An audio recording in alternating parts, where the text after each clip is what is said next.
hi යාළුවනේ මං ගෙනාවා අලුත් අයිටම් ටිකක් ඔයගොල්ලන්ට ජූස් එකක් බොන ගමන් රස කර කර ගන්න සෑන්ඩ්විච් එකක් බර්ගර් එකක් ඊට අමතරව දැන් ගොඩක් අයට ગેස්ට්‍රයිටිස් නේ ඒගොල්ලන්ට ඇලෝවෙරා ජූස් එකක් ඕගොල්ලන් ආසාවෙන් කන්න ෆුඩ් සන්ඩේ එකක් ඊට අමතරව ෆලුඩා මිල්ක් ෂේක් එකක් මම කලින් දාලා තිබුණේ වැනිලා චොක්ලට් ඒ ටික විතරයි මයිලෝ මිල්ක් ෂේක් එක තියෙනවා ෆලුඩා එක තියෙනවා වෙනද අයිටම් ටික සුපුරුදු විදිහට තියෙනවා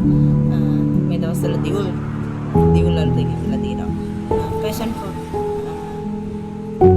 ඒ වගේ අයිටම් ටිකක් අලුතෙන් තියෙනවා ආරාධනා කරනවා එන්න ඇවිල්ලා බර්ගර් එකක් සෑන්ඩ්විච් එකක් කාලා ජූස් එකක් බීලා සලාඩ් එකක් කාලා යන්න එන්න